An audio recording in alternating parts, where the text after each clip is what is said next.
किसी ने पूछा मुझसे कि बैंड में और हस्बैंड में क्या फर्क होता है। मैं कहा बैंड जिंदगी में केवल एक बार बजता है।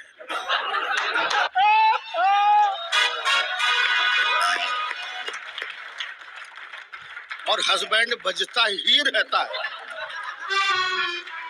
तो आप बजाएंगे तो मैं फिर गाने लगूंगा, फिर जिम्मेदारी मेरी नहीं है। अच्छा, तो ऐसा क्योंकि इस बार हो चुका है, मैं बड़ा भुक्तभोगी हूँ। अच्छा, एक बार मुझे गाने का शौक चल रहा है, मेरी कविता सुन लीजिए। हाँ, एक बार मुझे गाने का शौक चल रहा है तो मैं एक सेकंड हैंड हारमोनियम खरीद लाया।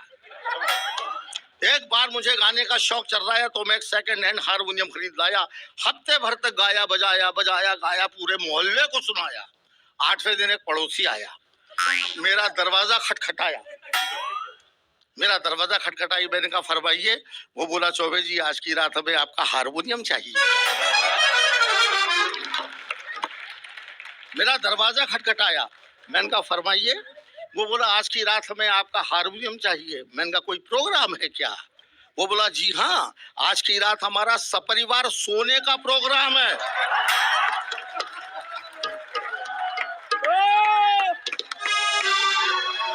खैर अब मैं आपको कुछ छोटी कविताएं, क्योंकि आया हूं तो इतने प्रबुद्ध श्रोताओं के लिए कुछ अच्छा देना चाहता हूं। हालांकि ये भी अच्छा ही था, लेकिन कुछ और अच्छा दे दूंगा ताकि आपका मन लगे, आपको लगे कि एक अच्छा कवि भी आया था। आइए, छोटी छोटी माइक्रो कविता है। इन दिनों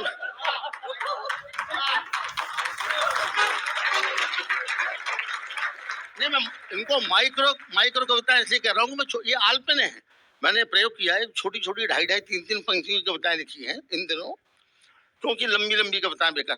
तो उनका नाम है आल्पिन माइक्रो होती है। और लंबी कविता सुनाना भी नहीं चाहिए, क्योंकि लंबी कविता से एक्सीडेंट हो सकता है। एक कवि ने बहुत लंबी कविता सुना दी, सामने बैठा कि वीआईपी चल बसा। लंबी कविता से वो लंबा ही हो गया, उस पर हत्या का मुकदमा चला कवि पर। जज ने कहा कि तुम्हारी कविता से एक आदमी की हत्या हुई है, तुमको फांसी होने वाली है, कोई अंतिम इच्छा हो तो बताओ। कवि बोला कि साहब वही कविता मैं आपको सुनाना चाहता हूँ। क्या बात है, ओ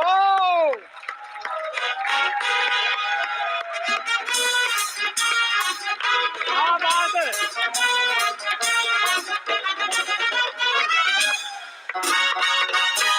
वाह, पिछले कुछ सालों में आप देखे होंगे, पिछले 20, 25, 30 सालों में हिंदी के कवि सम्मेलन, उर्दू के मुशायरे में जिन कुछ शायरों और कवियों का होना जरूरी हो गया है कि उनके होने भर से वो मुशायरा बनता है, वो कवि सम्मेलन बनता है।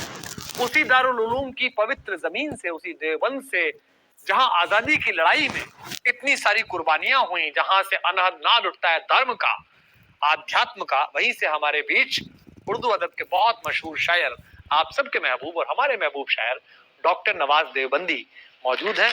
मैं उनसे दरख्वास्त करता हूं जोरदार तालियों के साथ स्वागत करें डॉक्टर नवाज देवबंदी। डॉक्टर साहब।